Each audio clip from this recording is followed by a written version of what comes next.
Ho visto la gente della mia età andare via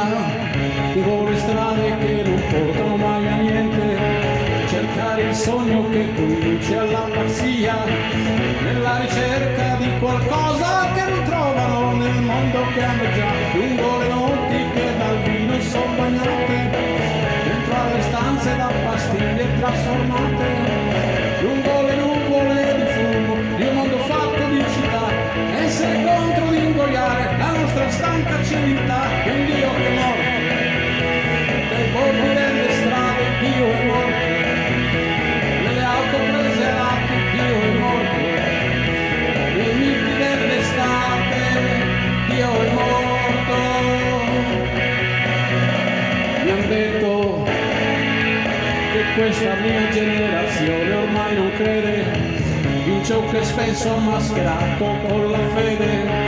nei miti eterni della patria e dell'eroe, perché è venuto ormai il momento di negare tutto ciò che è falsità, le fedi fatte di abitudini e paure, una politica che solo fa carriera, il perbenismo interessato, la dignità fatta di vuoto, l'ipocrisia di chi sta sempre con la ragione e mai col torto, un Dio che è morto, nei campi di sterminio Dio è morto, coi miti della razza Dio è morto, con gli odi di partito